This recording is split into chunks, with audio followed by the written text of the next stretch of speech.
మనము ఇప్పుడు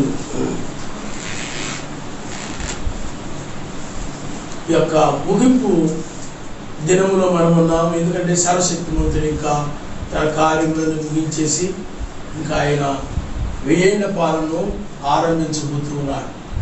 ఇంకా ఆయన యొక్క రాజ్యం భూమి మీద ఉండబోతా ఉంది.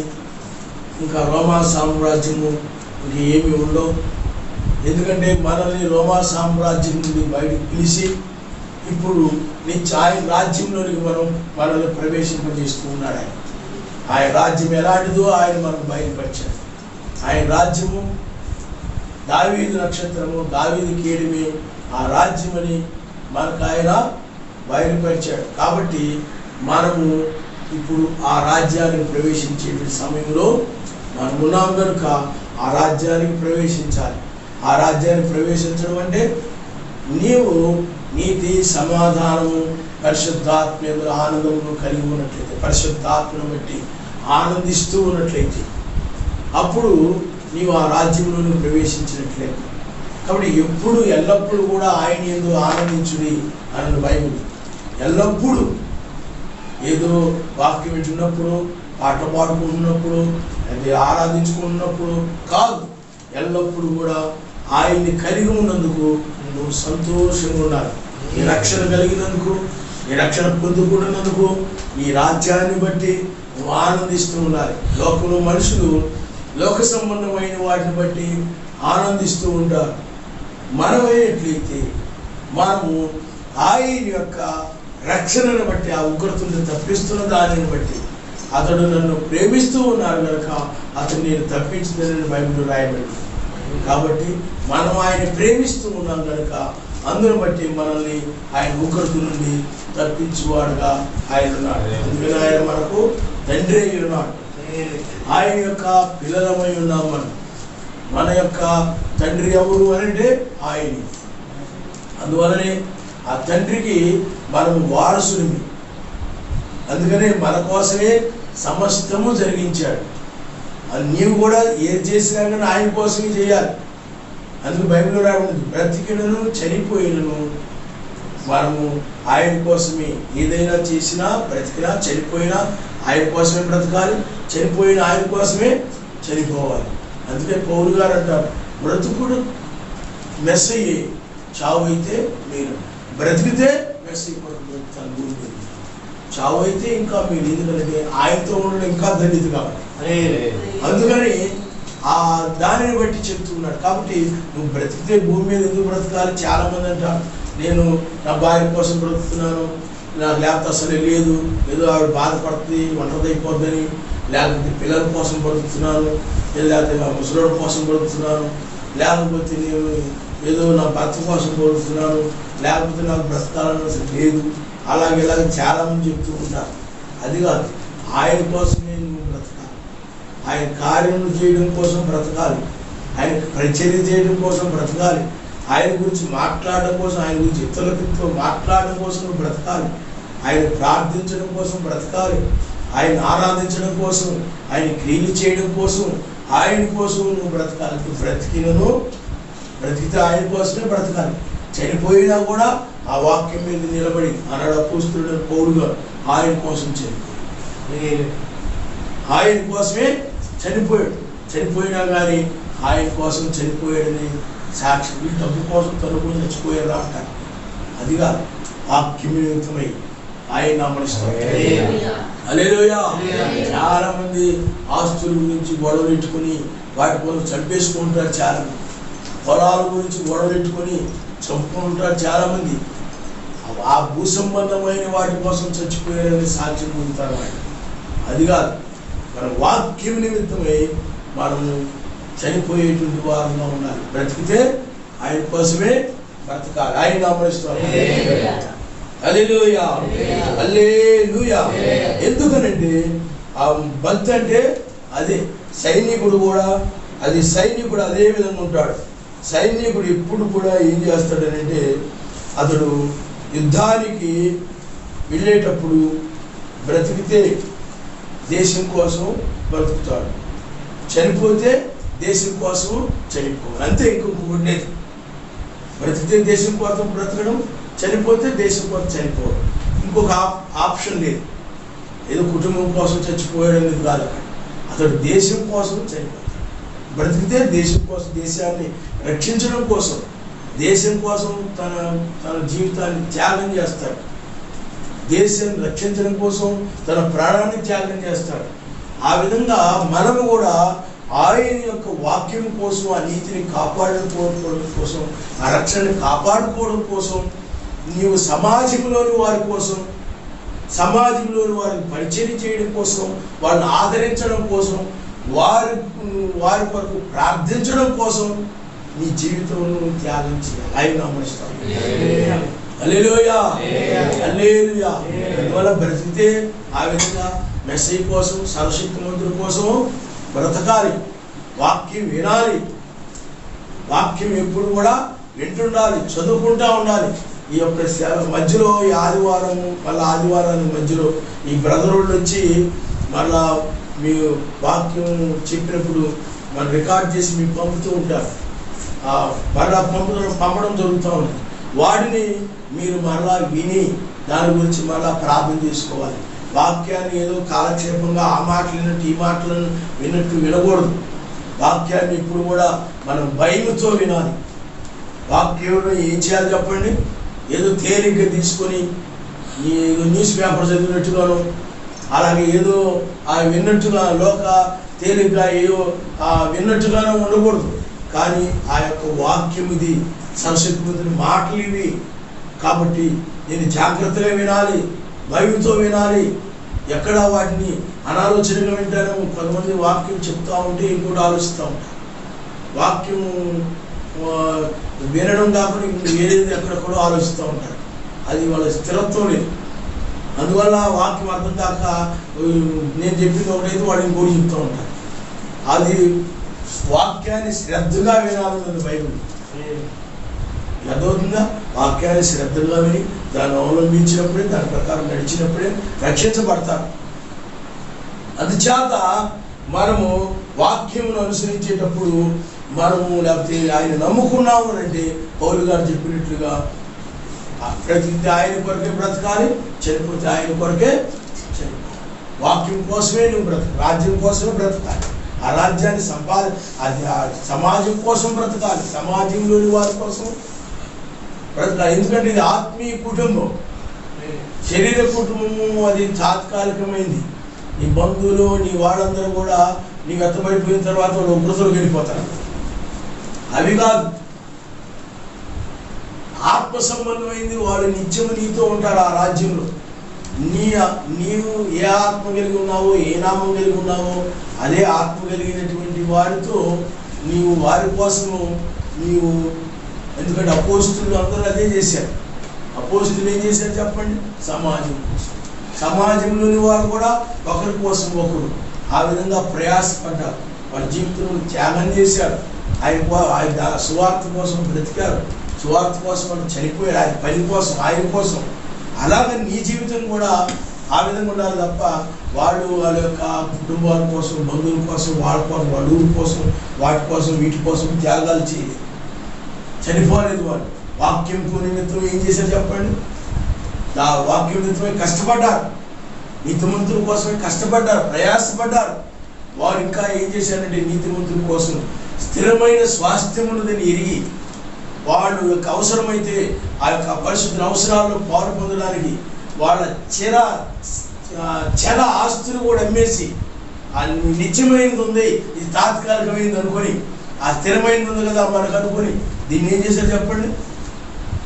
అమ్మి పరిశుద్ధుల అవసరాల్లో ఆ వాక్యం నిమిత్తమై ఖైదులో ఉన్నవారు, అంటే బంధకాల్లో ఉన్నటువంటి వారు, ఆ యొక్క అరణ్యములో, కొండములో, సొరంగముల్లో ఆ యొక్క శ్రమలు, ఇబ్బందులు, బాధలు పడుతూ ఆకలి దప్పులతో ఉన్నటువంటి ఆ ఇబ్బందులు పడుతున్న వారికి వాళ్ళు సహాయం చేశారు. ఆయన నామనిస్తారు. హల్లెలూయా. ఎవరి కోసం బ్రతికారు చెప్పండి? అందుకనే నీవు ఆయన కోసం చేసింది మాత్రమే లెక్కలోకి వస్తుంది. నీ కోసం చేసింది, నీ కోసం చేసుకున్నానికి బహుమానం రాదు. నువ్వు ఆయన కోసం చేసిందే లెక్కలోకి వస్తుంది. ఆయన నామనిస్తారు. అందుకనే ఇతరుల కోసమే అందుకని నిత్య జీవం అంటే ఏంటంటే ఇతరుల కోసం బ్రతకడమే నిత్య జీవం. అంటే సమాజం కోసం బ్రతకడమే, సమాజంలోని వారి కోసం బ్రతకడమే, మెస్సై కోసం బ్రతకడమే నిత్య జీవం. ఎప్పుడైతే ఆ విధంగా బ్రతుకుతూ ఉంటావో నువ్వు నిత్య జీవాన్ని కలుగున్నట్లు లెక్క. ఆయన నామమున హల్లెలూయా, హల్లెలూయా. అయితే ఈ యొక్క ఉదయ వేళ మనము నరుని కోపము నిత్య రాజ్యములోనికి చేర్చడు అనే దాని మీద మనం నేర్చుకోబోతున్నాం. యాకోబు రాసిన పత్రిక 1వ అధ్యాయము 9వ వచనం నుండి మనం చదువుతున్నాం. యాకోబు రాసిన పత్రిక 1వ అధ్యాయము 9వ వచనం. నా ప్రియ సహోదరులారా, మీరు ఈ సంగతి ఎరుగుదురు కనుక ప్రతి మనుష్యుడు వినుటకు వేగిరపడువాడు గాను, మాట్లాడుటకు నిదానించువాడును, కోపించుటకు నిదానించువాడునై ఉండవలెను. ఎందుకనగా నరుని కోపము సర్వశక్తిమంతుని నీతిని నెరవేర్చదు. అందుచేత సమస్త కల్మషము విర్రవీగుచున్నటువంటి దుష్టత్వమును మాని లోపల నాటబడి మీ ఆత్మలను రక్షించుటకు శక్తిగల వాక్యమును సాత్వికముతో అంగీకరించుడి. చాలా హల్లెలూయా. నరుని కోపము నీతిని నెరవేర్చదు. నువ్వు నీతిని నెరవేర్చకపోతే సమాధానాన్ని పొందుకో, సమాధానాన్ని పొందుకోలేకపోతే పరిశుద్ధాత్మ ఆనందం నీకు రాదు. అందువల్ల నరుని కోపము నీతిని నెరవేర్చదు. అప్పుడు నువ్వు నీతిని నెరవేర్చకపోతే సర్వశక్తిమంతుని నీకు మధ్య సమాధానం ఉండదు. అప్పుడు ఆ సమాధానం లేదనుకోండి, పరిశుద్ధాత్మ ఆనందం కూడా ఉండదు. అందువలన మానవ కోపము, నరుని కోపము నీతిని చేయదు, నెరవేర్చదు. కాబట్టి లోకంలో మనం బైబిల్లో కనుక మనం చూసినా, లోకంలో మనం చూసినా ఆ యొక్క బైబిల్లో ఉన్నటువంటి లోక సంబంధమైన మనుషులు, ఇప్పుడు లోకంలో ఉన్నవారు, వారిలో ఉన్న కోపము నీతిని నెరవేర్చకుండా చేసింది. ఆ నీతిని నెరవేర్చకపోతే ఆ రాజ్యాంగంలోనికి ప్రవేశించలేదు. నీతిమంతులైతేనే, ఎందుకంటే రాబోయే రాజ్యంలో నీతి నివసిస్తుంది, నీతిగా నడిచేవారు ఉంటారు. అందువలన నీతి లేకపోతే ఆ రాజ్యంలో ప్రవేశించలేరు. ఆ నీతిమంతులు అవ్వాలంటే వాక్యమును సాత్వికముతో అంగీకరించాలి అంటున్నాడు. వాక్యమును ఏం చేయాలంట? సాత్వికముతో అంగీకరించాలి. అందుచేత సమస్త కల్మషమును విర్రవీగుతున్నటువంటి, ఏంటిగా విర్రవీగుతున్నావు అంటున్నాను, ఆ విర్రవీగుతున్నటువంటి ఆ దుష్టత్వమును మాని లోపల నాటబడి ఆత్మలను రక్షించుటకు సాత్వికముతో అనగా వాక్యమును సాత్వికముతో అంగీకరించుడి. చూడండి, వినుటకు వేగిరపడువారు గాను, కోపగించుకున్నకు నిదానించువారునై ఉండాలి. ఎందుకనంటే నరుని కోపము నీతిని నెరవేర్చదు. ఆయన నామమున హల్లెలూయా. ఎప్పుడు కూడా వినుటకు వేగిరపడేవారుగా ఉండాలి. మాట్లాడడానికి ముందుండడం కాదు. మాట్లాడడానికి ఏం చేస్తారు చెప్పండి? చాలా మంది నేను బాగా మాట్లాడుతున్నాను అనుకుంటారు, మాట్లాడడానికి ముందుంటారు. కానీ మనం ఎప్పుడు కూడా ఎదుటి వారికి వినాలనే మనసు ఎక్కువ కలిగి ఉండాలి. మాట్లాడే దానికంటూ కూడా వినడానికి ఎక్కువ మనసు కలిగి ఉండాలి. ఆయన నామమున హల్లెలూయా. వినుట పట్ల ఆసక్తి చూపించాలి. మాట్లాడడం పట్ల కూడా కంటే కూడా వినడానికి ఎక్కువ ఆసక్తి చూపించాలి. అందుకనే వినుటకు వేగిరపడువాడు గాను, మాట్లాడుటకు నిదానించువాడు గాను, కోపించుడు కూడా నిదానించువాడే ఉండాలి. నేను ఏదైనా చెప్పేవాళ్ళు వెంటనే బుస్సుమంటాడని అలా ఉండకూడదు. ఆ కోపగించడానికి కూడా ఏమిటో చెప్పండి. కోపగించుటకు నిదానించాలి, ఆలోచించి, వెనక ముందు ఆలోచించి అప్పుడు కోపగించుకోవాలంటారు చాలా మంది. ఏం ఆలోచించగానే వినగానే నెగటివ్గా తీసుకొని లేచిపోతారు చాలా మంది. వాళ్ళు ఏదో ఊహించుకొని దాని ప్రకారం లేచిపోతుంటారు. ఆ విధంగా జరుగుతూ ఉంటుంది. కాబట్టి ఇక్కడ ఈ విషయం ఎందుకు చెప్పబడింది అని అంటే, ఆ రోజుల్లో ఇప్పుడు మెస్సయ్య ఉన్నాడు. మెస్సయ్య ఆయన వాక్యమై ఉన్నాడు. ఆయన వాక్యమును ప్రకటిస్తూ ఉన్నాడు. ఆయన ఆ కాలంలో బయలుపరచబడినటువంటి ఆ క్రొత్త నిబంధన అనగా ఆ యొక్క పాత నిబంధన కొట్టివేయబడి కొత్త నిబంధన నెరవేర్చుట కొరకై ఆయన అనగా పాత నిబంధన నెరవేర్చి కొత్త నిబంధన తీసుకొని వచ్చుట కొరకై ఆయన అక్కడ ఆయన బోధిస్తూ ఉన్నవాడుగా ఉన్నాడు. ఆయన హల్లెలూయా. ఆయన వాక్యమును ప్రకటిస్తూ ఉన్నాడు.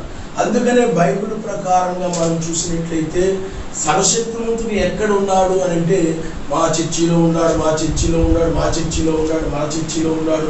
పరిశుద్ధాత్మ ఎక్కడ ఉందంటే మా చర్చిలో ఉందని చాలా మంది చెప్పచ్చు. పరిశుద్ధాత్ముడు ఎక్కడ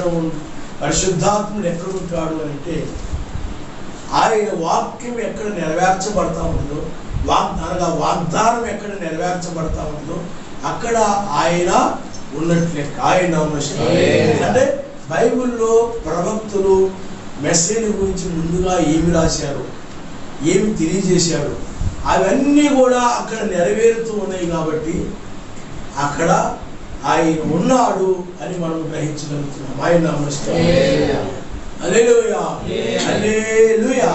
అందరూ మాతో ఉండాలంటే కుదరదు. కానీ అందుకనే బైబిల్ ఏం చెప్తుందంటే, ఎవరైనా కానీ సర్వశక్తిమంతుని యందు నుండి పంపించబడితే, ఎందు నిమిత్తం పంపించబడ్డారు, ఎందుకో ఏమిటో, కాలం ఏమిటో, సమయం ఏమిటో, ఏ పని మీద వచ్చారో సర్వశక్తిమంతుని యందు నుండి, ఏ పని కోసం సర్వశక్తిమంతుని పంపాడో సమస్తము చెప్పగలరు.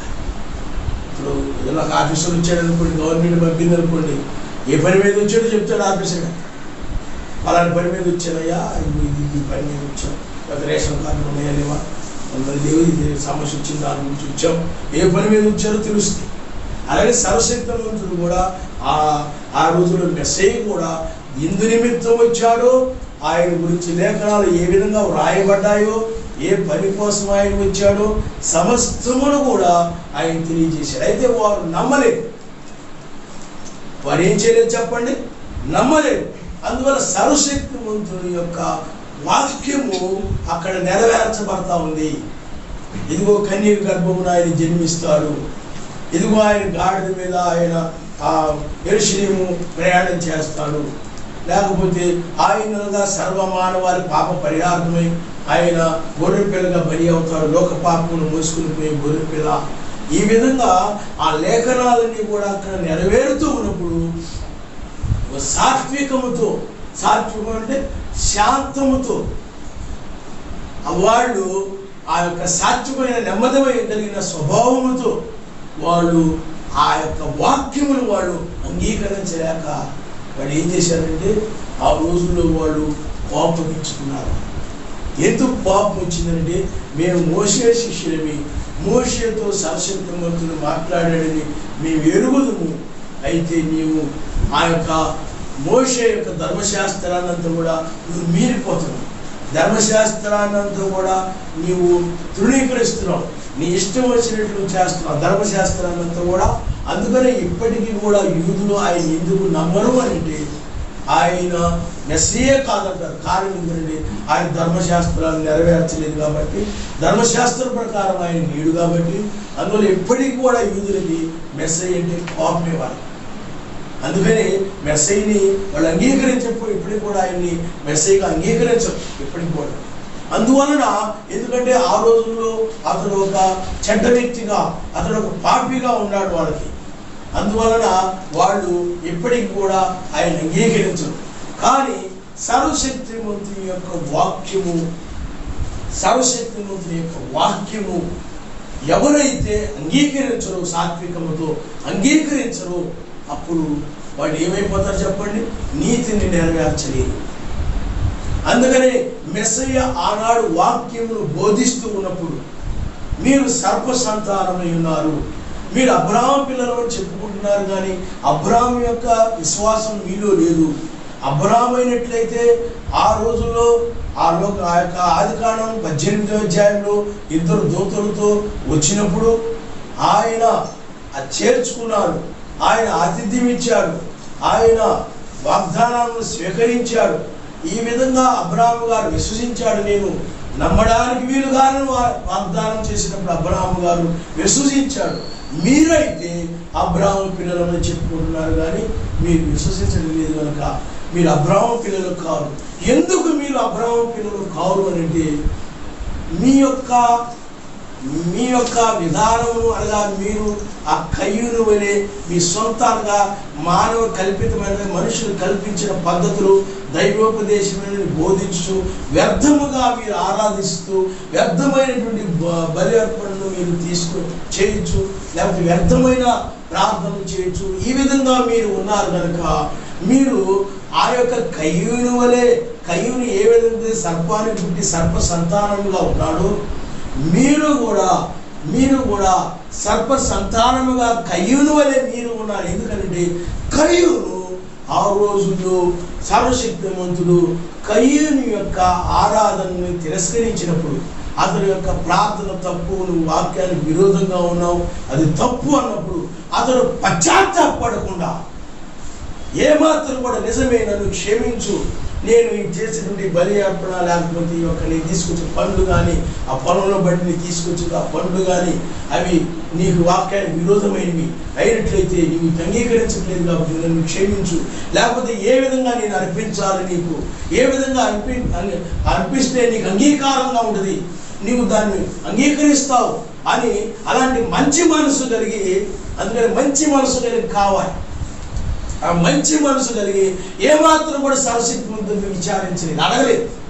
అడగకుండా నేను తీసుకొచ్చింది కాదంటాడా, నా ఆ యొక్క ఏబేలుదైతే అంగీకరించి నాకు ధృవీకరిస్తాడా నేను తీసుకొచ్చినటువంటి అర్పణని అని చెప్పి కోపగించుకున్నాడే తప్ప, అయ్యా ఏ అర్పణ చేస్తే నీకు బాగుందో కనీసం ఆయన దగ్గర విచారించుకున్నాను.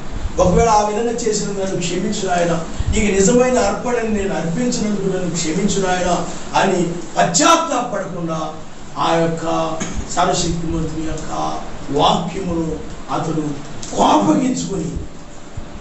కోపగించుకొని తృణీకరించినందువల్ల సర్వశక్తిమంతుని దృష్టిలో అతడు నీతిమంతుడు కాలేకపోయాడు, సర్వశక్తిమంతునితో సమాధానము సంపాదించుకోలేకపోయాడు, సర్వశక్తిమంతుని యందు ఆనందించలేకపోయాడు.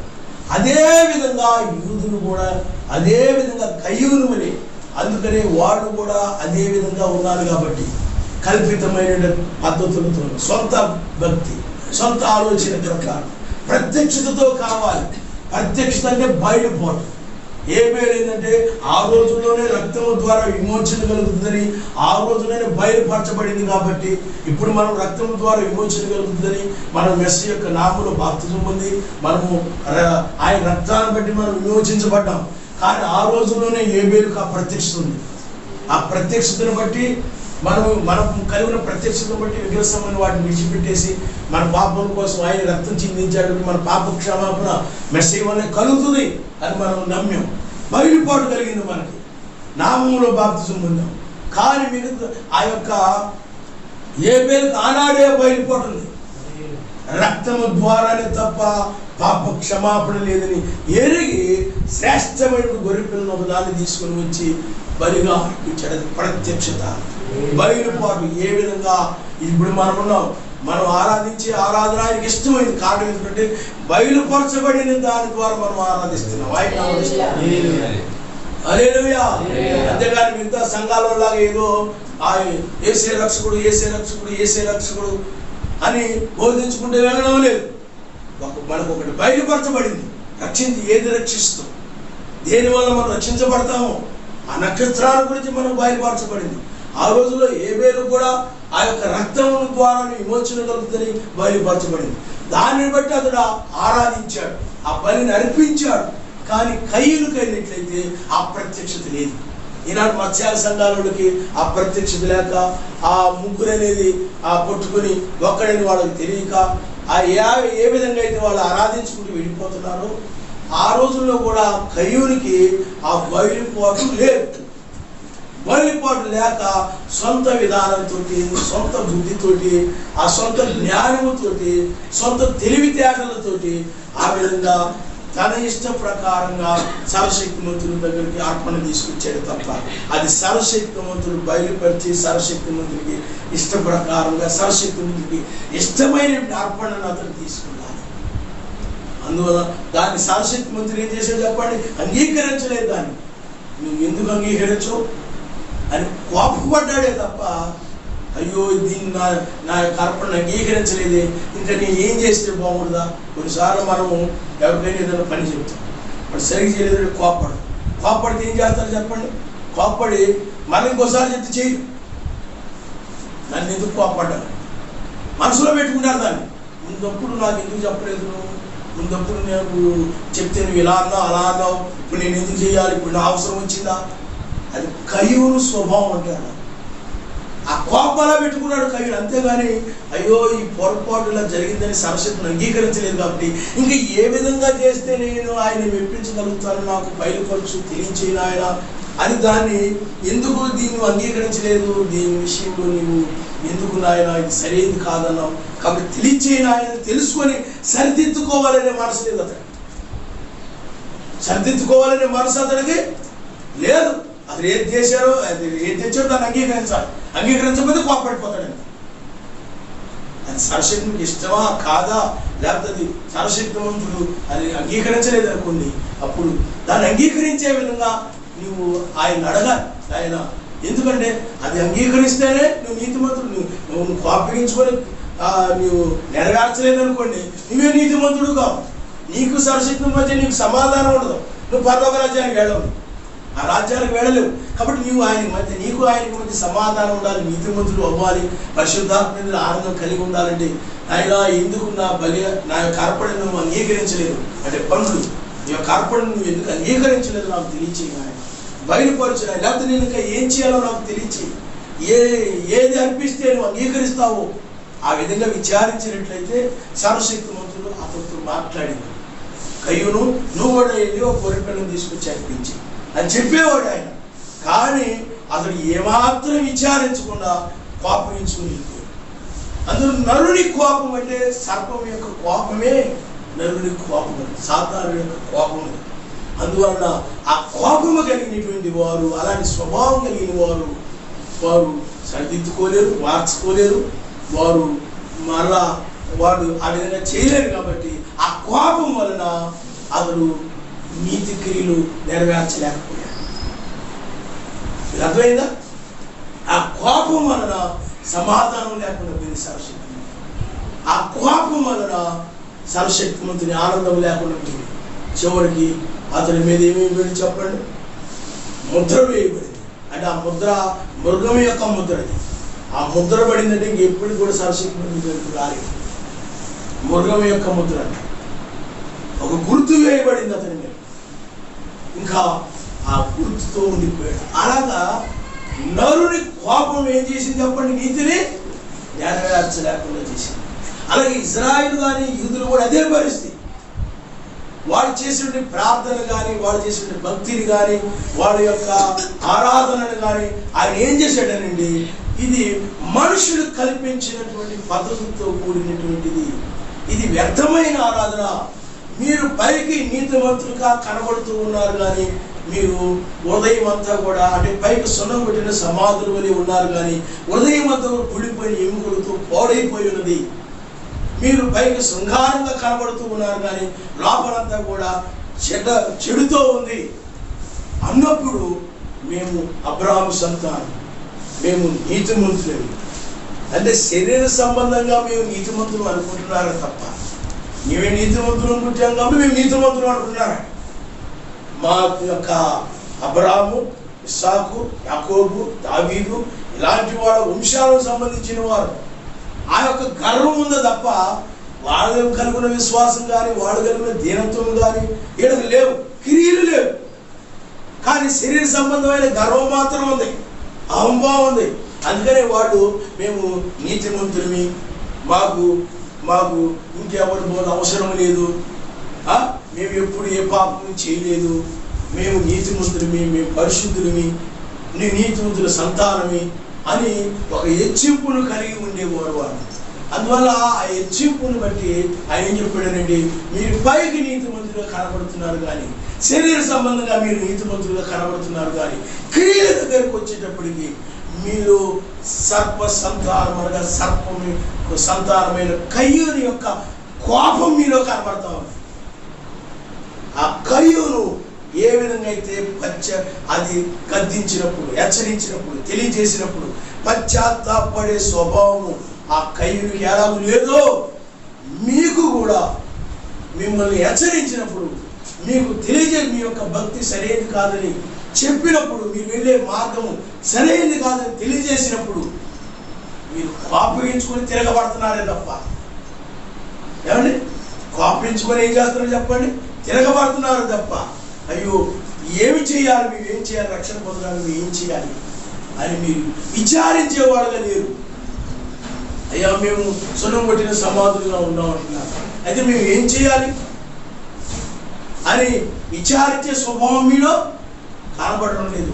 అందుకని మీరు సర్ప సంతానమై ఉన్నారు. అందుకని వాళ్ళు మెస్సయ్య అనగా సర్వశక్తిమంతుడే శరీరధారి అయి ఇశ్రాయేలు మధ్యకు వచ్చినప్పుడు, ఆయనే ఇమ్మానుయేలుగా వారి మధ్య ఉన్నప్పుడు, ఇమ్మానుయేలుగా వారి మధ్య సంచరిస్తూ ఉన్నప్పుడు, మానవ గుడారంలో ఒక మనిషిగా ఒక సర్వశక్తిమంతుడు వాళ్ళ మధ్య సంచరిస్తూ ఉన్నప్పుడు, అప్పుడు ఆయన ఎవరో వాళ్ళు ఎరుగలేదు.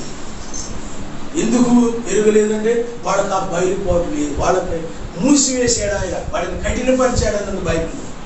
అందువలన వాళ్ళకి ఆయన ఎవరో అర్థమో కాలేదు.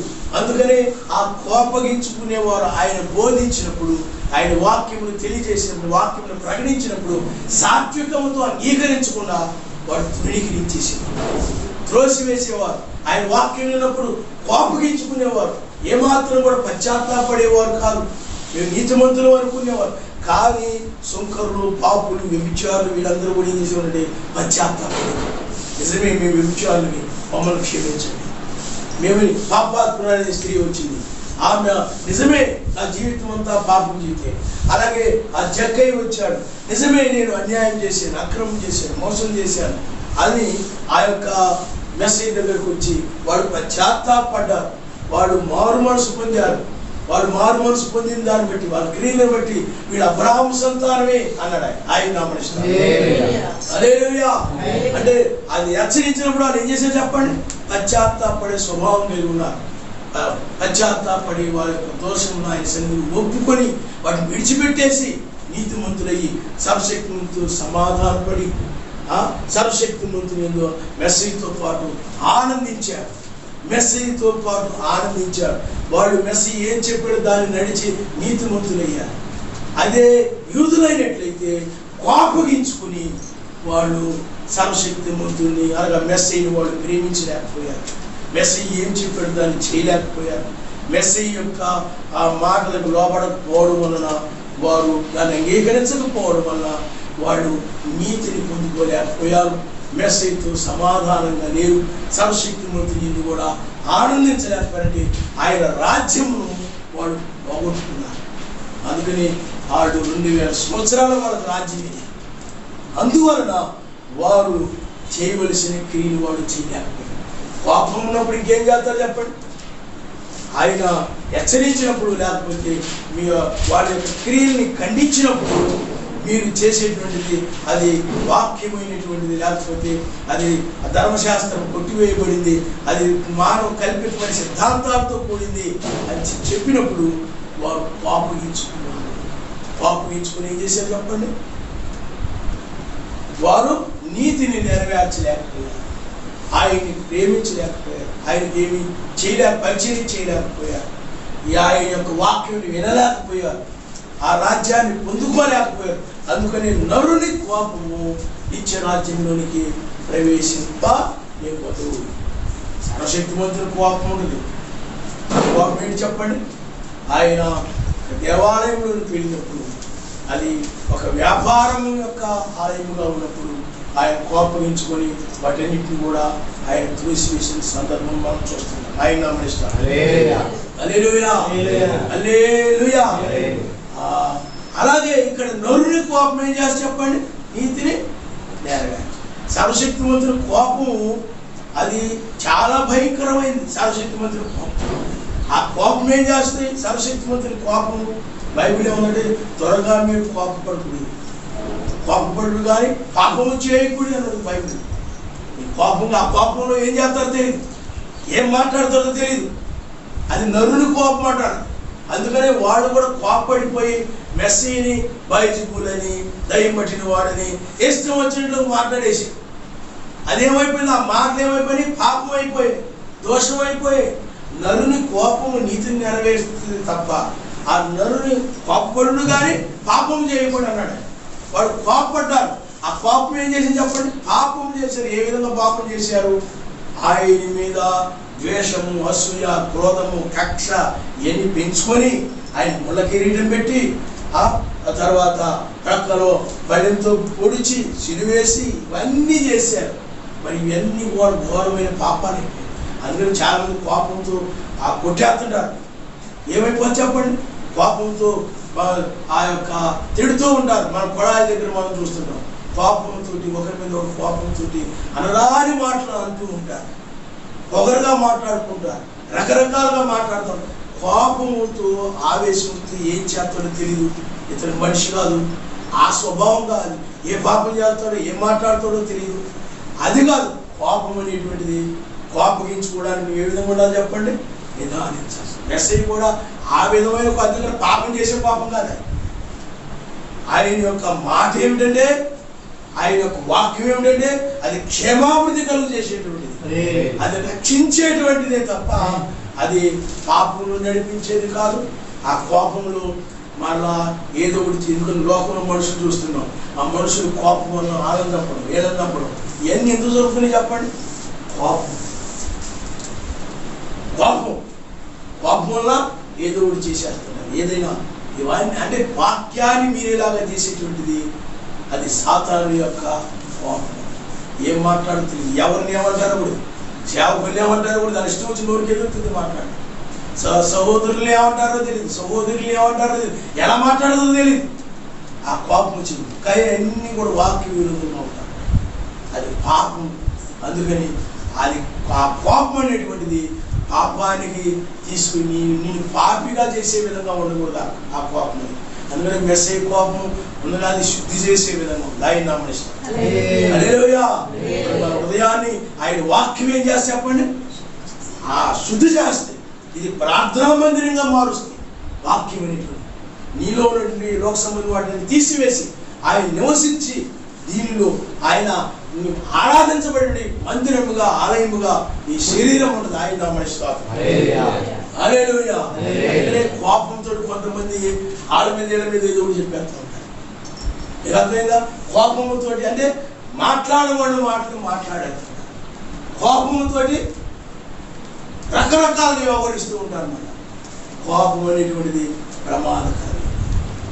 అది పాపము చేయిస్తుంది. ఆ కోపం హత్యలు చేయిస్తే మనుషుల్ని ప్రియులారా తృణీకరించేలాగా చేస్తే రకరకాలుగా ఆ కోపము. అందుకని ఆ కోపంలో అది పగలగొట్టి ఇది పగలగొట్టి కొంతమంది సెల్ ఫోన్ విసిరీడు, అవిసిరీడు, ఈసిరీడు రకరకాలుగా పాపముగా అయిపోతాడు. ఆ కోపం ఏమి చెప్పండి? ఈనాడు కూడా మత్స్యాల సంఘాలు చాలా మంది ఉంటున్నారు. పరిశుద్ధాత్మ చేత ప్రేరేపించబడుతున్నారు అనుకుంటారు. చాలా పరిశుద్ధాత్మ చేత ప్రేరేపించబడేది ఏం చేయాలి చెప్పండి? పాపము చేయనివ్వదు. ఆయన నామనిస్తాడు. హల్లెలూయా. పాపం నుండి నిన్ను దూరం చేస్తాయి. పిల్లలు ఉండాలనుకోండి, వాక్యానికి వ్యతిరేకంగా ఉండాలనుకోండి, అప్పుడు వాక్య ప్రకారం నడిచేలాగా చేస్తాయి. అంతేగాని ఆ కోపంలో నీవు ఏదో ఒకటి అన్నాల మాటలు అనేలాగా చేస్తే ఆ కోపం ఏమైపోతుంది చెప్పండి? నేను పాపిగా చేస్తాను. అందువల్ల నరుని కోపము భయంకరం. అందువల్ల యూదుల్లో ఉన్న కోపము వలన వాళ్ళు పాపం చేశారు. ఆయనేమో వారిని రక్షించాలని, వారు రక్షించబడవాలని. ఎందుకంటే వాళ్ళు ఆనాడు కనుక అంగీకరించినట్లయితే ఈనాడు మనకి రక్షణ వచ్చేది కాదు. ఆయన ప్రేమ మనల్ని ఆ విధంగా చేసినందుకు, ఆయన యొక్క ప్రేమ మనల్ని ఆ విధంగా చేసినందుకు సర్వశక్తిమంతుడు.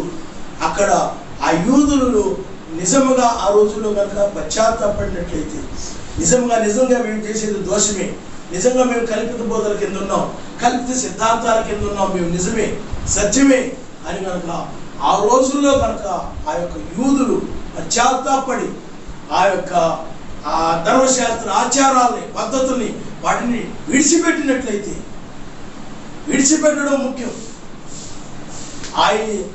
ఆయన తెలియజేసినప్పుడు వాటిని విడిచిపెట్టినట్లయితే ఆ రోజుల్లోనే వారు ఆ కనికరం పొంది రక్షించబడేవారు. కానీ మన కోసమై వారిని ఆయన ఆ విధంగా ఇచ్చాడు. ఆయన నామిస్తాడు. ఎవరిని కనికరించునో వారిని కనికరిస్తాను, ఎవరిని కఠినపరుస్తానో వాళ్ళని కఠినపరుస్తాను. అందుకని ఆయన అంటాడు, యాకోబుని నేను ప్రేమించి తిని ఏశావుని నేను ద్వేషించి తిన్నాడు. ఆయన నామిస్తాడు. హల్లెలూయా. అందుకని వాళ్ళు ఆ యొక్క ఏశావు వలె ద్వేషించబడ్డారు, మనము యాకోబు వలె మనం ఉన్నాం. ఎందుకంటే ఏశావు ఏం చేశాడు చెప్పండి? జ్యేష్ఠత్వ హక్కుని యాకోబుకు అమ్ముకున్నాడు. సేమ్ ఈనాడు ఏశావు వలె ఇజ్రాయేల్ కూడా ఏం చేశారంటే ఆ మెస్సయ్యని మనకు అమ్మేశారు. ఆయన నమ్మేశారు. హల్లెలూయా. అందువల్ల యాకోబు వలె మనం మెస్సయ్యని పొందుకున్నాం. కాబట్టి అసలు హక్కు ఎవరు చెప్పండి? రక్షణ హక్కు, జ్యేష్ఠత్వ హక్కు ఎవరు చెప్పండి? ఆ యొక్క ఇజ్రాయేల్ది. కానీ మనము దాన్ని మనం పొందుకున్నాం.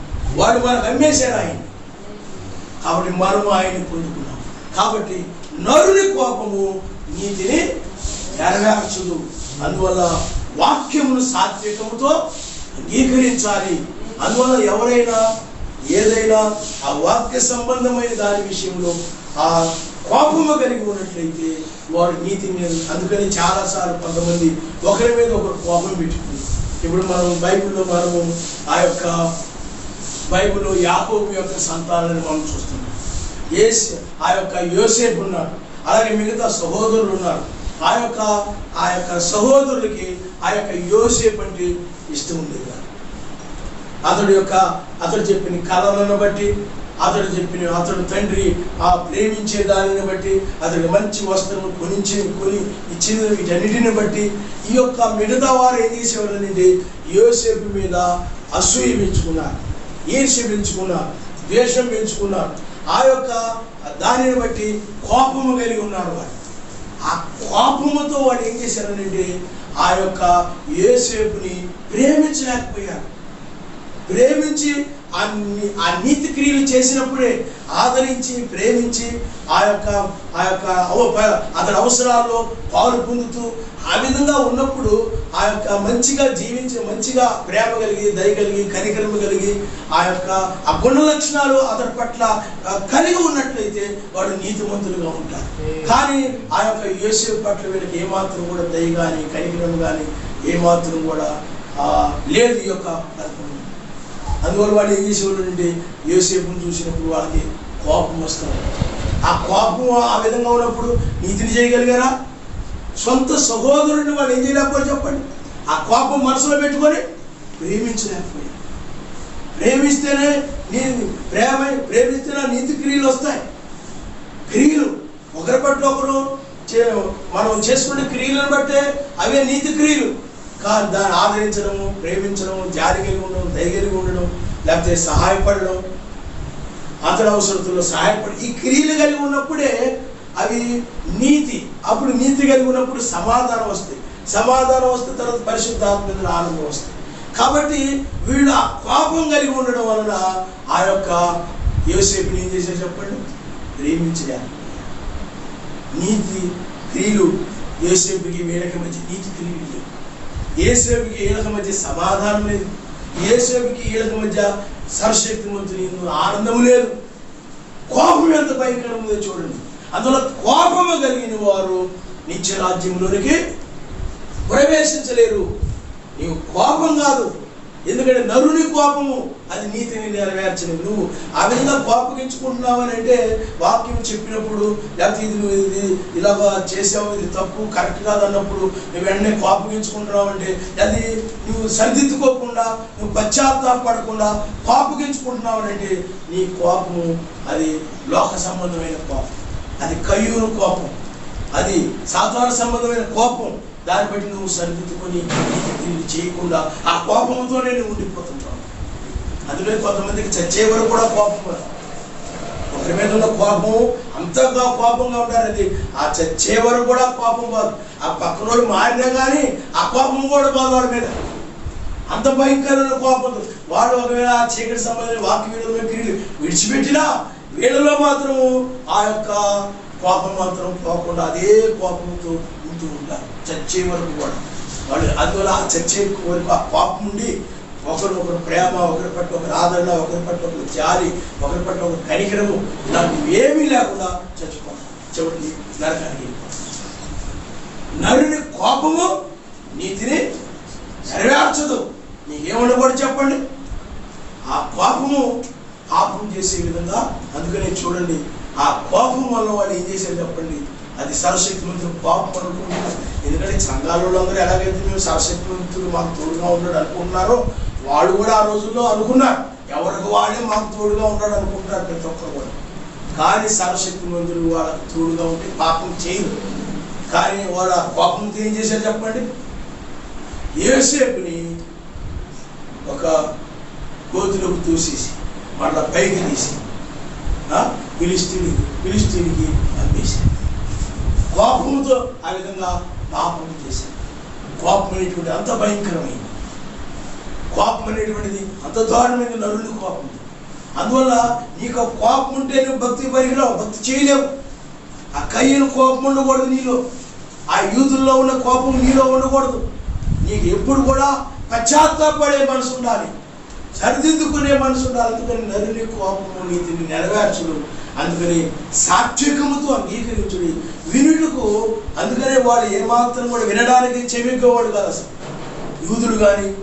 ఎందుకంటే మేము నీతిమంతులవి, మీ దుర్బోధ మేము వినాశన పనులు అనుకున్నాం, నువ్వు చెడ్డవాడు పాపి, మీ మాట మేము వినేదనే స్వభావంతో ఉండేటువంటి వారు ఏమాత్రం కూడా వినడానికి చెవిగ్గవాడు. అందుకని వాళ్ళు ఏమాత్రం కూడా వినడానికి చెవిగ్గవారు కాదు కాబట్టి, వాళ్ళు వినడానికి ఎగిరిపడేవారుగా లేరు కాబట్టి, వారు కోపంతో ఉన్నారు కాబట్టి ఏమాత్రం కూడా చెవిగ్గవారు కాదు. అందుకని వాళ్ళు ఆ కోపం వల్లనే, ఆ పాపం చేసినందువల్లనే వారు ప్రపంచ నలుగురికి ఏమైపోయారు చెప్పండి? చక్రపడి. కాబట్టి నరుని కోపము నీతిని నెరవేర్చదు. అందువల్ల సర్వశక్తిమంతుని వాక్యాన్ని మనము సాత్వికముతో, మంచి మనసుతో, మనము శాంతముతో అంగీకరించాలి. ఆయన నామనిస్తారు. హల్లెలూయా. మరి అంగీకరించారా? కోపగించుకున్నారంటే కోపగించుకున్నారు. అలాగే బైబిల్లో మనము ఆ యొక్క సౌలు రాజుని మనం చూస్తూ ఉంటాం. సౌలు రాజు దావీదు మీద అసూయ పెంచుకున్నాడు. నా తర్వాత నా కుమారుడు, నా వాళ్ళు ఎవరొకరు రాజు అవ్వాల్సింది, కానీ దావీదు రాజు అయిపోతాడేమో, నా యొక్క వంశము పేరు ప్రతిష్టలు ఎన్ని పోతాయేమో అని భయం అతడు పట్టుకొని అతనిలో కోపం ఉంది లోపల. ఆ కోపం ఏమిటి చెప్పండి? నరుని కోపము, దయ్యం యొక్క కోపం, అది సాతాను యొక్క కోపం అది. ఎందుకంటే అతనికి దురాత్మ అప్పుడప్పుడు వచ్చి అతని మీద పడుతూ ఉండేది. ఆ దురాత్మ పట్టినప్పుడల్లా కూడా దావీదు కనపడ్డాడంటే తట్టుకోలేకపోతుండేవాడు, ఉడికిపోతుండేవాడు. అతని చేతిలో ఏదుంటే తీసుకుని విసిరేసేవాడు అనమాట.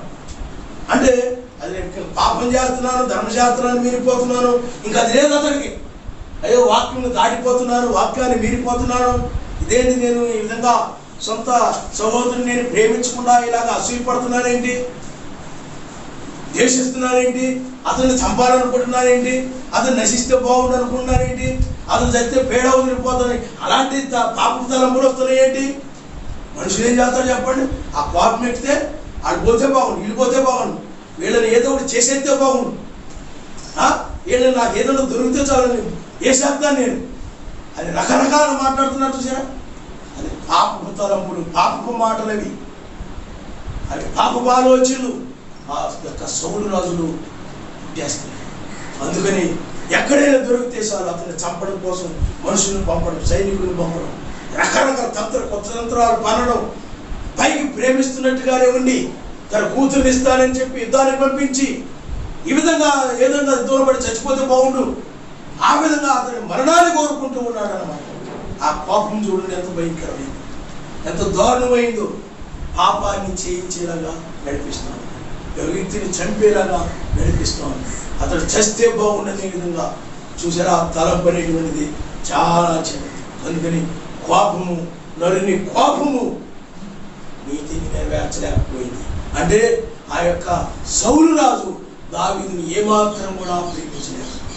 నువ్వు ఆ విధంగా కోపం కలిగి ఉంటే నువ్వు ఏ విధంగా నీతి క్రియలు సంపాదించుకుంటావు? ఇతరులు చేస్తేనే కదా నీకు నీతి క్రియలు, నీతిమంతుడు అయ్యేది. నీవు వాక్య ప్రకారంగా అనుసరించడం. అందుకని ప్రేమ ద్వేషించదు, ప్రేమలో అసూయ ఉండదు, ప్రేమలో క్రోధం ఉండదు, ప్రేమలో కక్ష ఉండదు, ఇవన్నీ ఉండవు. కాబట్టి నీ క్రియల ద్వారా, నీ సత్క్రియలు నువ్వు అలంకరించుకోవాలంటే, నీతిమంతుడు కావాలంటే, నీవు మనుషుల దృష్టిలో నువ్వు నీతిమంతుడుగా కనబడాలంటే వాక్యాన్ని అనుసరించినప్పుడే నువ్వు నీతిమంతుడు అవుతావు. అక్కడ దావీదు పట్ల అతడు నీతిమంతుడిగా ఉండలేకపోయాడు. దావీదుని ప్రేమించలేకపోయాడు, దావీదుకి ఏదైనా సహాయం చేయలేకపోయాడు, దావీదు కష్టాల్లో ఉన్నప్పుడు ఆదుకోలేకపోయాడు, దావీదు ఇబ్బందుల్లో ఉన్నప్పుడు, సమస్యలో ఉన్నప్పుడు ఏ సహాయం చేయలేకపోయాడు. కారణం ఏంటంటే కోపం వలన. అన్నిటిలో ఇబ్బందుల్లో, ఇరుకుల్లో, కష్టాల్లో, సమస్యల్లో. ఎందుకంటే నిన్ను వలే నీ పొరుగు వారిని ప్రేమించమన్నది బైబిల్లో. అది ధర్మశాస్త్రమే చెప్తుంది ఆ మాట. బైబిల్లో క్రొత్త నిబంధన ఏమిటంటే ఎదురుగా ఉన్న సహోదరుని ప్రేమించలేని వాడు దూరంగా ఉన్నటువంటి సర్వశక్తిమంతుని ఏ విధంగా ప్రేమించగలరు బైబిల్లో. కానీ నువ్వు ఆ సహోదరుని చూడగానే, నీ తోటి వారిని చూడగానే నీవు కోపంతో రగిలిపోతున్నావంటే అలాంటి వాడు, ఇలాంటి వాడు. అతన్ని ఎవరన్నా మంచిగా మాట్లాడినా కానీ, ఆ యొక్క స్త్రీలు యుద్ధంలో విజయం పొందినప్పుడు, మంచిగా మాట్లాడినప్పుడు, కనపరిచినప్పుడు ఇతడు తట్టుకోలేకపోయాడు. కోపం వచ్చేసింది అతను, చాలా భయంకరంగా కోపగించుకున్నాడు. అందువల్ల నరుని కోపము అతని వాక్యాన్ని నెరవేర్చలేకుండా చేసింది. ఎవరైనా ఇది వాక్యం, సౌలు రాజు మీరు చేసేది వాక్య ప్రకారం కాదు, అది కరెక్ట్ కాదు అని ఎవరు చెప్తే వినే పరిస్థితులు లేదు. మీరెవరు నాకు చెప్పడానికి? మీరెవరు? నేను రాజుని, నేను రాజుని, మీరెవరు నాకు చెప్పడం? నాకు సైన్యం ఉంది, అది ఉంది, ఇది ఉంది, మీరేం చేయగలరు?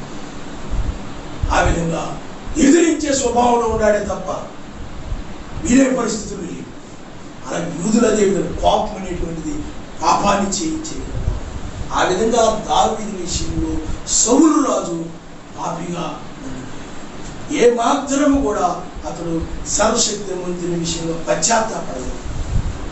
ఎందుకంటే సౌలు రాజుని ఆ యొక్క సమయంలో అమాలేకీలందరూ హతమార్చమని చెప్పినప్పుడు హతమార్చకుండా జనులు చెప్పినట్టు నడిచాడు, జనులు సలహా తీసుకొని నడిచాడు. సర్వశక్తిమంతుడు ఏం చెప్పాడు దాన్ని చేయాలి. అందుకని బైబిల్లో నువ్వు ఎప్పుడైనా సర్వశక్తిమంతుడు వాక్యం ఏం చెప్తుందో దాన్ని నువ్వు చేయాలి తప్ప వాక్యం ఎలా చెప్తుంది ఏం చేయమంటావు ఏమిటని అందరి సలహాలను తీసుకోవాల్సిన అవసరం లేదు. అందరి సలహాల ప్రకారం నడవాల్సిన పని లేదు.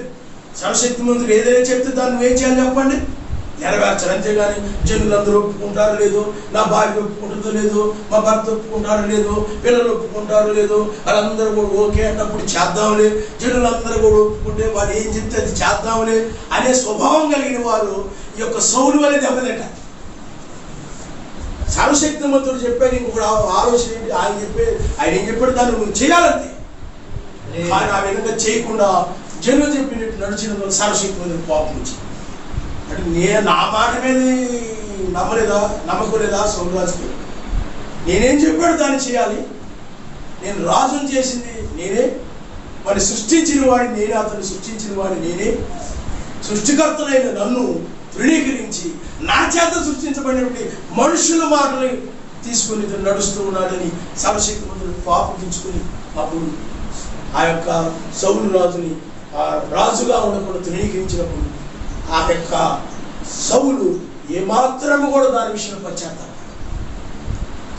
నిజమే నాయన, నన్ను క్షమించిన ఆయన, నీ మాట బదులుగా నేను జనుల మాట తీసుకుని పాపం చేసింది, నన్ను క్షమించిన ఆయన అని పశ్చాత్తాపడకుండా అతడు సర్వశక్తిమంతుని విషయమై. అందుకనే చూడండి, సర్వశక్తిమంతుని మాట్లాడలేదు, ఏం జవాబు రాలేదు. సౌలు రాజు సమయంలో అడిగినప్పుడు కూడా సౌలు రాజు కూడా సర్వశక్తిమంతుడిని విరోధేయాడని చెప్పాడు తప్ప ఏమి చెప్పాడు. అందువల్ల నరుని కోపం ఏం చేస్తా చెప్పండి, నీతిని నెరవేర్చు. అందువల్ల నువ్వు నీతిమంతుడుగా ఉండాలంటే నువ్వు మొట్టమొదటి నీలో ఆ కోపము ఉంది, ఆ కోపాన్ని నువ్వు తీసిపడేయాలి. పశ్చాత్తాపడే మనసు ఉండాలి. ఎవరైనా ఏదైనా చెప్పినప్పుడు అది పొరపాటు జరిగితే లేదా సరిగా జరిగిపోతే ఎవరైనా కోప్పడచ్చు.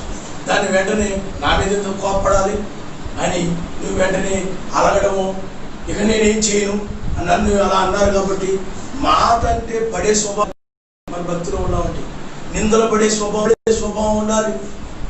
అవన్నీ ఉండాలి. ఎందుకంటే బైబిల్లో మెసేజ్ మనం చూసినట్లయితే చూడండి, ఆనాడు యూదులు పరిచయులు ఆయన ఏదైనా నాకు మాట అంటే వాడు పడే స్వభావం లేదు. అందుకని వాళ్ళన్నీ ఏదైనా అనగానే వాడు కోపగించుకొని ఆయన సిలిపేశారు. కానీ బైబిల్లో ఉన్నారు వారు మాట అంటే పడే స్వభావం కలిగిన వారు. ఇప్పుడు బైబిల్లో మనం కానాను దేశపు స్త్రీ ఉంది. ఆమె గొర్రెలకు తినేటువంటి ఆహారము యొక్క కుక్కలకు వేయడానికి తగదన్నప్పుడు నువ్వు నన్ను కుక్కటావా, ఏదో మీ దగ్గరకు వచ్చావని, ఏదో ఇబ్బందుల్లో కష్టాల్లో నుండి వచ్చామని ఇలా మాట్లాడతావా, అలా మాట్లాడతావా, అలా అంటావా, ఇలా అంటావా? యూదులైనట్లయితే మమ్మల్ని సర్పసంతానం అన్నాడు, సున్నగొట్టిన సమాధులు అన్నారు, ఇలా అన్నాడు, అలా అన్నాడు, అలా మాట్లాడొచ్చా, ఇలా అని వాడు కోపగించుకున్నారు. కానీ ఈవిడ వినవడం లేదు. అలా అన్నా సరే ఆమె దాన్ని ఇంకా పాజిటివ్గా తీసుకుంటుంది, మంచిగా తీసుకుంటుంది. ఏం కోపగించుకోవట్లా, మంచిగా తీసుకొని ఏమంటుందండి, అయ్యా గొర్రె పిల్లలు బల్ల మీద తినగా పడినట్టుగా ఒట్టి ముక్కలు కింద పడినప్పుడు అవి కుక్కలు తింటాయి కదా, మరి నేను అలాగే అనుకుంటాను. ఆయన నడుస్తాను రోజులు అలాంటి ఒప్పుకుంటారా? వాక్యం చెప్తున్నావా, ఏం బోధిస్తున్నావు అంటారు చాలా. కానీ ఆమె కోపగించుకోకుండా ఆమె అడుగుతా ఉంది, ఏం చేయాలి, ఏం చేయాలి. అందుకని విడవకూడదు. ఎప్పుడు కూడా మనం ఎప్పుడు కూడా లక్ష్యంగా ఆయన నామనిస్తాం. ఏమొచ్చిన చూడండి, మెస్సైని ఆయన నడి వీధిలో, ఆయన వీధుల్లో తనుకుంటూ ముళ్ళ కిరీటం పెట్టి, నువ్వు వీధులు రాజువా, ఇప్పుడు నువ్వు రక్షించుకో, నువ్వు రక్షించుకో, నువ్వు రక్షకుడు అంట కదా, మరి నువ్వు మరి రాజు అంట కదా, నీవు స్వస్థపరిచావు, వాళ్ళు స్వస్థపరిచావు, ఇప్పుడు నిన్ను విడిపించుకో చూద్దాం అని చాలా అవమానంగా నలుగురులో అందరిలో అవమానకరంగా మాట్లాడారు. కానీ ఇవన్నీ ఎవడు భరిస్తారు, ఇవన్నీ ఎవడు పడతారు, అసలు పక్కన పడేసి ఏదో మీకు చెప్పిన నేను చేస్తాను అని అనలేదు ఆయన. వాటన్నిటిని కూడా అవమానము భరించి సహించి నిందలను భరించి ఆయన ఆ విధంగా ఉన్నాడు. కానీ నీవు కూడా ఆ విధంగా వాక్యం కోసం నిలబడాలి తప్ప లోకములు వాళ్ళు, తెలియని వాళ్ళు, అన్ని లేని వారు ఎవరైనా కానీ నీ వాక్యం కోసం నిలబడ్డప్పుడు నీ కుటుంబంలోని వారు కానీ, బంధువులు కానీ, ఎవరైనా కానీ మెస్సేజ్ చేసేటట్లుగా నీకు చేస్తే మెస్సేజ్ వల్ల నీవు కూడా కోపము లేకుండా వారి పట్ల వీళ్ళేం చేస్తున్నా వీళ్ళకి తెలియదు, వీళ్ళకి క్షమించని ప్రార్థించే విధంగా ఉండాలి తప్ప వాడు కోపగించుకొని ఏదో అన్న రీతిగా ఇబ్బందులు పెట్టిన రీతిగా నీవు కూడా అదే విధంగా ఉన్నట్లయితే వాళ్ళకి నీ అన్యుడికి నీకు అర్థమైందా? అందుకని ఆయన చూడండి, నీ చిత్తము ఆయన నమ్మనిస్తాం. అన్ని చేస్తున్నా కానీ ఆయనకు వారి మీద కోపం లేదు. ఎప్పటికీ కూడా ఆయన సిలువ వేసి చంపి ఇన్ని చేసినా కానీ ఎప్పటికీ కూడా యూదుల మీద ఆయన కనికరమే కలిగి ఉన్నాడు తప్ప, ప్రేమే కలిగి ఉన్నాడు తప్ప ఏ మాత్రం కూడా కోపం లేదు.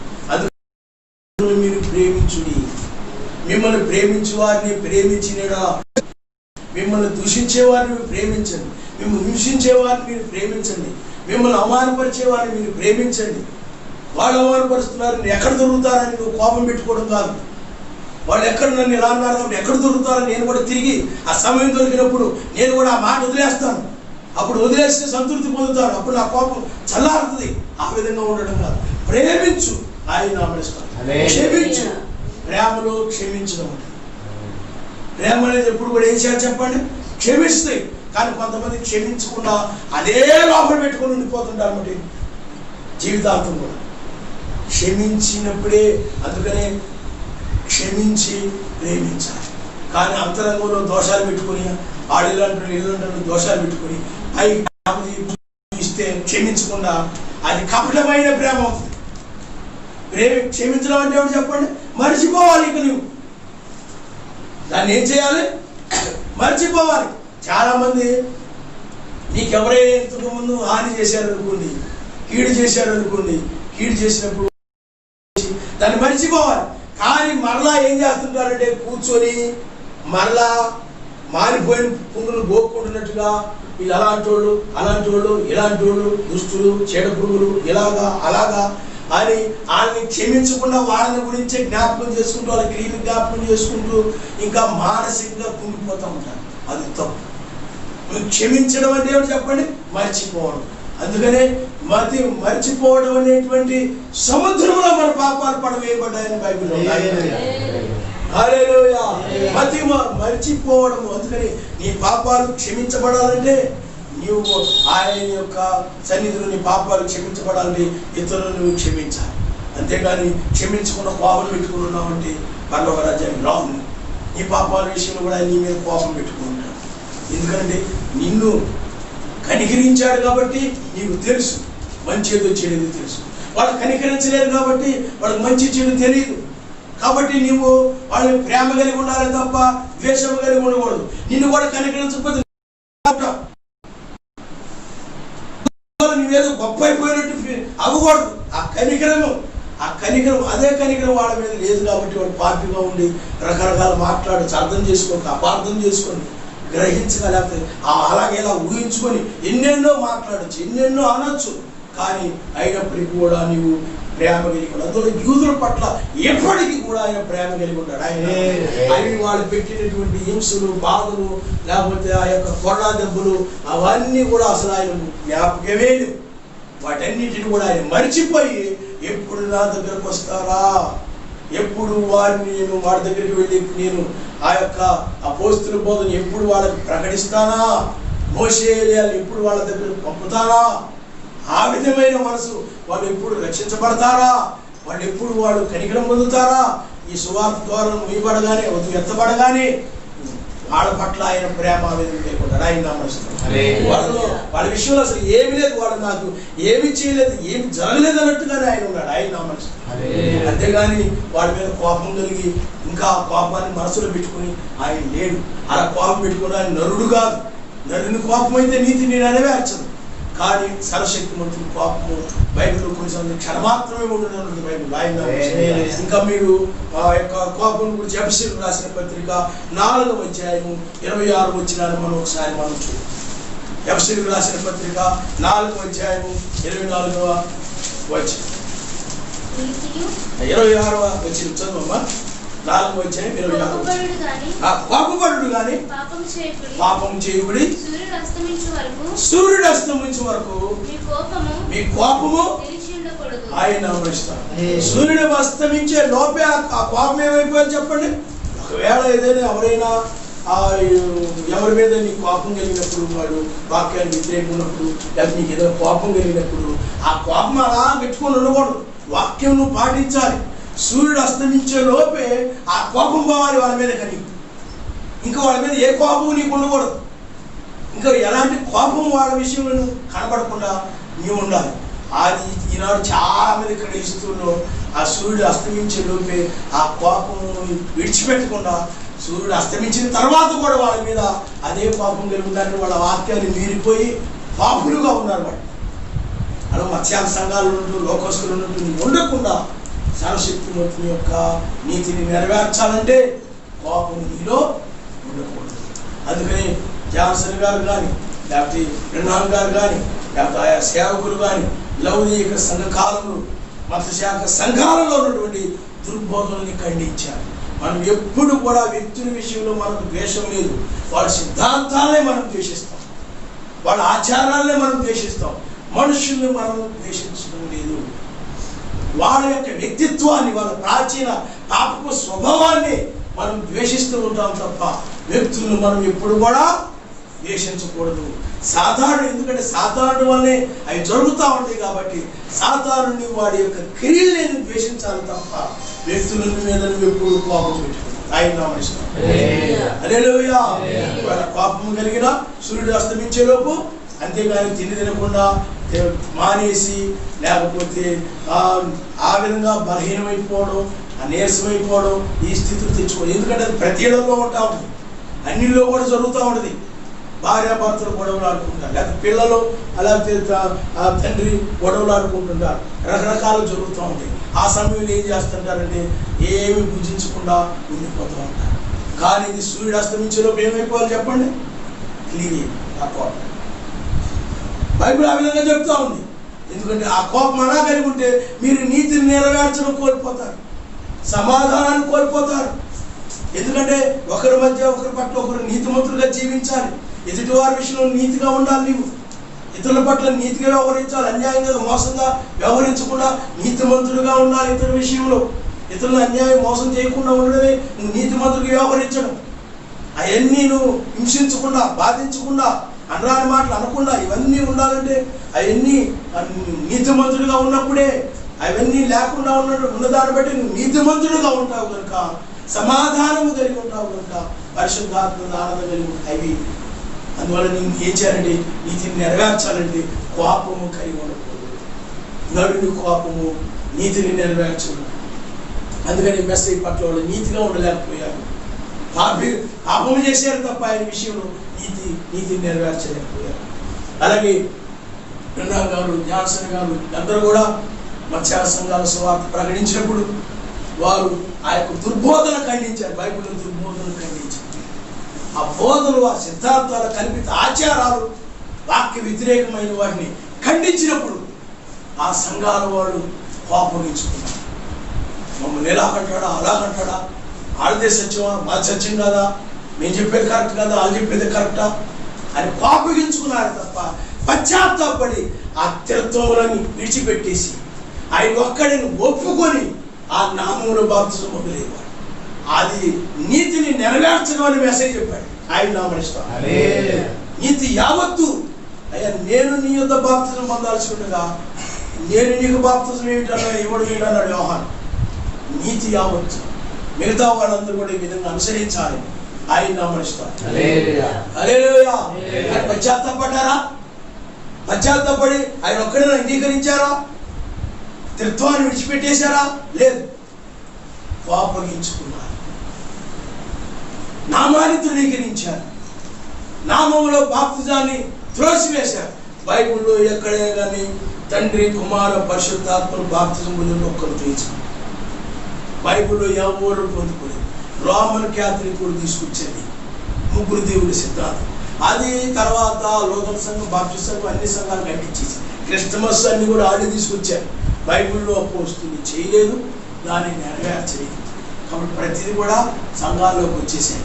అవన్నీ ఖండించినప్పుడు ఏం జరిగింది చెప్పండి? వారు కోపగించుకున్నారే తప్ప పశ్చాత్తాపడి నిజమే మేము వాక్యానికి విరుద్ధమైన బోధనలో ఉన్నాం, నిజమే ఇప్పటి వరకు తప్పుడు సిద్ధాంతాలు అనుసరించావు, నిజమే ఇప్పటి వరకు నేను పాపిని, నేను దోషిని అని వారి విషయంలో పశ్చాత్తాపడి వారు ఏకత్వం దగ్గరికి రాలి ఆయన నామనిస్తారు. నామములో బాప్తిజాన్ని పొందలేదు. అందువల్ల వాళ్ళు ఏమైపోయారు చెప్పండి? నీతిమంతులు కాలేకపోయారు. సరస్వతి ముందు సమాధానం, పరిశుద్ధాత్మ ఆనందాన్ని ముందు అంటే నిత్య రాజ్యాన్ని పోగొట్టుకున్నారు అందరూ కూడా. కాబట్టి పిల్లారా, నరుని కోపము నీతిని నెరవేర్చదు. ఇంకా దీని మీద ఇంకా మనం ఇంకా ఎక్కువ చెప్పుకోవచ్చు, కానీ సమయం చాలా తక్కువగా ఉంది కాబట్టి మనం ముగించుకుందాం. కాబట్టి నాలో అలాంటి కోపం కూడా తీసివేయను ఆయన. ఎందుకంటే అది పాపము కోపం, అది పాపాన్ని చేస్తే సూర్యుడు అస్తమించేలోపే ఆ కోపం పోవాలి. నాయన నువ్వు నరుని కోపం నీతిని నెరవేర్చలేకపోయింది, అందువల్ల నాలో అలాంటి కోపం లేకుండా చేయి. బైబిల్లో సౌలు రాజు కానీ, అలాగే బైబిల్లో ఈ ఇర్మియా, ఇస్కేల్ కాలంలో కూడా, దానియేలు కాలంలో కూడా మనం చూస్తున్నాం. వారు ఆ రోజుల్లో కోపగించుకుని, ముగ్గురు యూదుల మీద కోపగించుకొని, ఆ ప్రతిమకి మేము నమస్కారం చేయమన్నారని, మేము రాజుని నా మాట ఎందుకన్నారని కోపగించుకొని వాళ్ళు ఏం చేశారంటే ఆ కోపం వల్ల పాపం చేశారు. అంటే తీసుకువెళ్ళి అగ్నిలో, నీతిమంతుల అగ్నిలో పడేశారు. అది పాపము. అలాగే దానియేలుని కోపగించుకొని రాజు ఆజ్ఞని మీరిపోయాడని, మా మాట వినలేదని. లోకం ఎప్పుడు ఏంటంటే నా మాట వినాలనుకుంటుంది, నా మాట వినాలి, నేను చెప్పినట్టు చేయాలి, నాకు చెప్పి చేయాలి, నేను చెప్పినట్టు చేయాలి అని లోకం అంటా ఉంటుంది. కాబట్టి పిల్లరా, ఎప్పుడు కూడా ఆయన వాక్యాన్ని, ఆయన చెప్పినట్లు ఆయన వాక్యాన్ని అనుసరిస్తున్నారు. అందుకని దానియేలు ఆయన నేను చెప్పిన దాన్ని చేస్తానని ఆయన మోకరిల్లి సరస్వతి సన్నిధిలో ప్రార్థిస్తూ ఉన్నాడు. దానియేలు ప్రార్థిస్తూ ఉన్నప్పుడు పిల్లరా, ఆ యొక్క రాజు కోపం, అక్కడ ఉన్న వాళ్ళందరూ కూడా కోపం వచ్చేసింది. రాజు ఒకవేళ కనికరపడినా కానీ ఇంకా అక్కడ తప్పించడానికి అవకాశం లేదు. తీసుకొని వెళ్ళి ఆ యొక్క సింహాల గుహలో పడేశారు. అందువల్లనే పిల్లరా వారు కోపగించుకుని దానియేలుని సింహాల గుహలో పడేశారు, పాపం చేశారు. అందువల్ల వారి పాపం బట్టి సర్వశక్తిమంతుడు కోపగించుకొని, ఎవరైతే నీతిమంతుల మీద కోపగించుకొని పాపం చేశారో, అంటే కోపము వలన పాపం చేశారో, అలాంటి పాపులందరినీ కూడా ఆ సింహాలకు ఆహారంగా వేసినట్లుగాని రేపు ఈ లోకంలో ఉన్న మతశాఖ సంఘాలను, సమస్తమైన మతశాఖ బోధకులను వీళ్ళందరినీ కూడా ఆయన అణు యుద్ధంలో వీళ్ళని నాశనం చేస్తాడు. లేఖనంలో ఛాయలు ఆ విధంగా ఉన్నాయి. కాబట్టి నీవెప్పుడు కూడా ఆ రాజు కలిగిన కోపం, ఆ పరిశీలి కలిగిన కోపం, ఆ కయ్యును కలిగిన కోపం, సౌలు రాజు కలిగిన ఆ యొక్క కోపం, అలాంటి దుష్ట కోపాలు, చెడ్డ కోపాలను విడిచిపెట్టేసి వాక్యాన్ని మంచి మనసుతో అంగీకరించి దా యొక్క నీతిని నెరవేర్చి సమాధానాన్ని పొందుకొని ఆయన రాజ్య పరిశుద్ధాత్మ ఆనందం కలిగి ఆయన రాజ్యంలో నువ్వు ప్రవేశించాలి. నువ్వు ఆ రాజ్యాన్ని ప్రవేశించాలంటే ఆ కోపాన్ని విడిచిపెట్టేయాలి. ఆ కోపాన్ని విడిచిపెడితేనే నువ్వు ఇతరులకి నీతి కార్యాలు చేయగలుగుతావు. ఇతరులతో నువ్వు సమాధానంగా సర్వశక్తిమంతుతో సమాధానంగా ఉండగలుగుతావు. పరిశుద్ధాత్మను ఆనందించగలుగుతుంటావు. ఆయన నమస్కారం. హల్లెలూయా. తల్ల ఉంచుకోండి, మనం ప్రార్థన చేసుకుంటాం.